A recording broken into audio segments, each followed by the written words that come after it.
Off we go on this wonderful Saturday afternoon. Tigers looking to make it 2 wins in a row. Dolphins looking for their first win in 2025. Now Marshall King on, no markers. That's an invite. He is always going to take Jeremy Marshall King. They're only 10 away.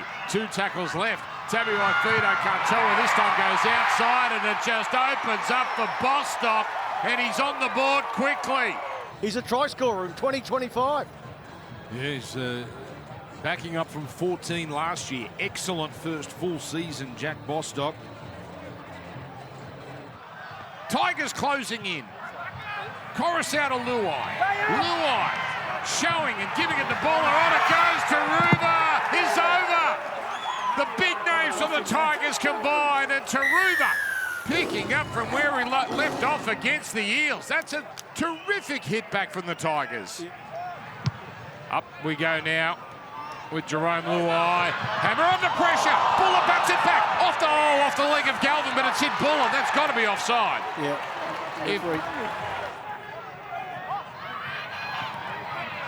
Nicarima. Oh, beautiful pass. Saifidi onto it. Onto Farnworth. That's another Dolphins try. Lovely pass to put Saifidi away. That's just class from the Dolphins. It is all class, and it's Cody Nicarima, the ball-playing king here. Wind seems to be getting stronger here. Katoa. Nicarima sees the line, goes for it, and, well, he's close to being over. He really went hard that second time, and it's given a try. Normally this is a setup play from a tap, but they elected to run the ball. Just gets away there from Luai. That's a try there. It's a try. Yes. Last tackle. Katoa saw Coruscant rush up, got past him. Katoa puts in the kick, chases on, and Amarillo got there but couldn't hang on. What an escape for the Tigers. Bird, close. Plath all over him. Last. De Silva goes for it and gets there. Talon De Silva has scored the try. And just like last week, his injection has changed the momentum of the contest. Crucial tackles. Last. Buller, a little dink, comes away here. Ty reaches out and looks short. Looks like he lost the ball over the line. Johnny Fainu. Galvin, beautiful pass to Seyfarth, but Nicarima, terrific tackle. 2 tackles to come. Galvin goes for it. Now the pass to Twal. Twal offloads. Galvin over the top, and it's put down by Luai. Bird is the 16. Luai now for Coruscant.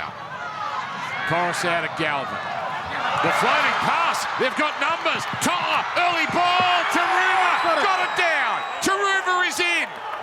Sania Taruva. What a great finisher he is for the Tigers. Beautiful work on the inside, and the young man, he saw the space on the edge again. Taruva, calm as you like. Here he comes, Adam Dewey. It's coming back. Is it too much? Hits the post. It bounces through. 18 points apiece. Dolphins have to roll their sleeves up. Well, and scrambling to get a dummy half in, even the Dolphins. It's all the Tigers at the moment. They're just... Oh, there's an error, Dan. Here they come, the Tigers. Look at them all pumped up. The Fainus celebrate. Again, they go to the short side. Crash play. Seyfarth got over. And he's claiming it. Gone, Dan. Tigers in front. Tigers have hit the front. Mays in the middle. Well, Luai was back. Coruscant goes himself, goes for the line and scores the game-clinching try. Appy Coruscant has taken over this contest, and the Tigers knocking on the door of a second straight victory. What a terrific night here at Kayo Stadium. And a great night if you're a Tigers fan. Enjoy it. Tigers 30, Dolphins 18. Christian, it was close there. You led at one stage for a fair period. What are your initial thoughts now? Oh, look, I thought we showed some improvements from the first couple of weeks. at the end of the day, we beat ourselves a little bit there in that second half. We didn't quite get our fifth play right when we did have a little bit of field position, and we were on top early. Made a couple of errors. We tended to back that up with penalties, and we're on the back foot for a lot of that second half and just didn't quite know how to fight our way out of it.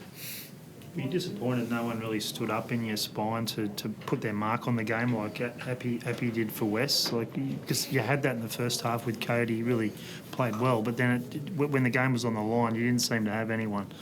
It really I don't think it was an individual. As I said, we can certainly take some responsibility for our fifth play, but again, we left 3 tries out there that are definite tries. That's not on our halves. We need to nail those opportunities when they're there, and that makes a big difference. And again, when we made the errors, we tend to complicate them with penalties, and that's on all of us. So I'm not disappointed with any individual player. I'm disappointed with our performance overall. And a big call on the game was when we had a penalty in the second half, we needed to take 2.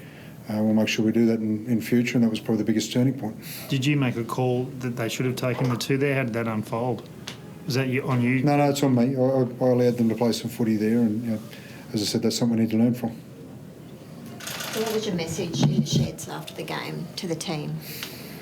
Look, there's no panic stations. There's no anything like that at the moment. I've been in this position before, so are most of the players. So we're not a mile off. We did a lot of good things there tonight, but we've got to learn how to stop beating ourselves. And once we do that, then we're a much better footy side. Where do you feel it got away, Tom, from the captain's point of view?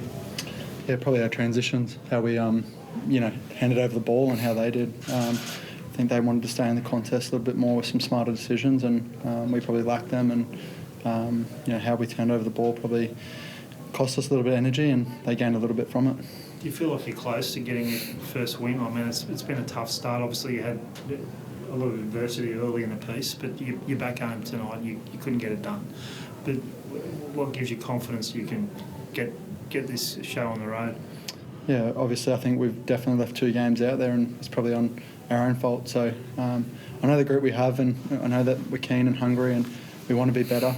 And we've got the work ethic to get better. So good thing about that is there's a lot of lessons out there, and I genuinely believe we have the group that wants to take those lessons and do something good with it. So what do you do this week to prepare for Brisbane, Christian? Well, look, we've got to get over tonight first, to be honest. We'll have a look at the video, and there's going to be plenty of things that we can improve. As I said, there's plenty of opportunities we didn't quite take. But what I said at the start in terms of stopping beating ourselves, that's our starting point. And we've shown that we're going to be right in the contest, but we've got to stop putting pressure on ourselves first. Does the Battle of Brisbane come at just the right time for your team, Christian? I mean, obviously it's a huge match. It's the biggest game possibly in the league now, and especially here. But what's that going to do for the team, considering where you've been and where you were? It's something to get excited about, that's for sure. It's a game that everyone wants to be a part of, so we're going to get over tonight quickly. We're on a short turnaround, and then we can have a look at what we're going to do there and get a bit excited about that contest as well.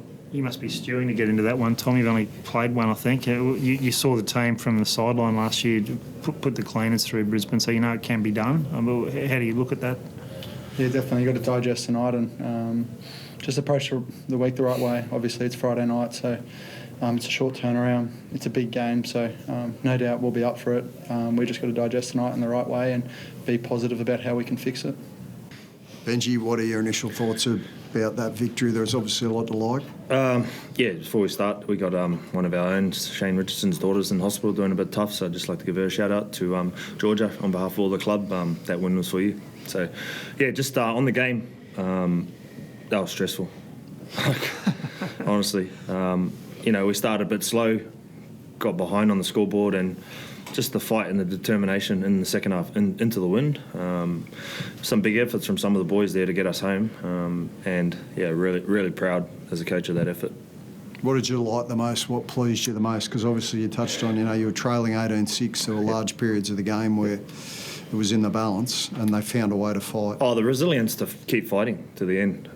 Against a really good Dolphins outfit. I think because they've lost a few, doesn't make their team any less better. Like, they came out firing, ready to play, and put it to us, you know. So off the back of that, I thought there were some individual plays amongst a good team effort that really got us home there, like Samuela, some of his kick chases. Royce Hunt put a shot on to turn the ball over. Talon De Silva came on, changed the game with a try and a couple of impacts, and then the skip iced it with a little set play down where he scored. And yeah, we held them to 0 in the second half. That was probably the most pleasing thing.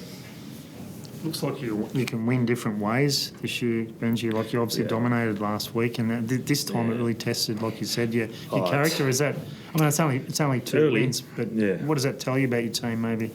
Oh, I love the team that we have. Like, in terms of the people, like the way they act off the field, and then you add that up to what they do on the field. I'm really happy with the way they're going. Like, to just keep fighting is the main thing. And as a coach, that's what we wanted to do, is fight to the death. And I thought defensively in the second half, like, that was as good as we've ever been. It's only early days, Benji, but the combination of your key position players, you touched on Talon, but then also just the involvement of Appy and then Jerome and also Lockie, they were all everywhere all night. Yeah, we're a bit rusty, if I'm being honest, still. Still got a bit of work to do there, but they combined off the back of effort plays tonight, not off anything fancy. Like, there was no real set plays bar one that we practiced where Uppy scored that did the damage. It was like a good kick where we put pressure on in the corner, or Talon just running to score. Like, we still got a lot of work to do with our combinations. But again, like, the defence in the second half held us in good stead because they had opportunities to come and take the game away from us. Appy, were you always going to go for the try at the end there, or were you actually setting up for the field goal? Or no, setting up for the field goal. You saw something? No, everyone chases pretty hard there, so I just thought I'd have a crack. It was only early in the tackle, I think tackle 3 or 4. So you claim it, you're good. The coach said it was a stressful game, but how did you find it? I was definitely disappointed at the start. We didn't start the way you wanted to, especially myself, but I think what you don't see out there is how calm everyone is, and there's some great chat out there coming from our leaders, especially Jerome, and just telling us to get to our points and keep moving forward. And like you said, some of these effort plays, outstanding. You can't coach that stuff, and some of the things Samuela did and Royce, it was outstanding.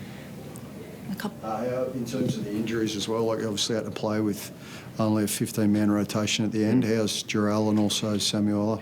Not sure. Jarrell thinks he felt his hammy, so obviously get scans.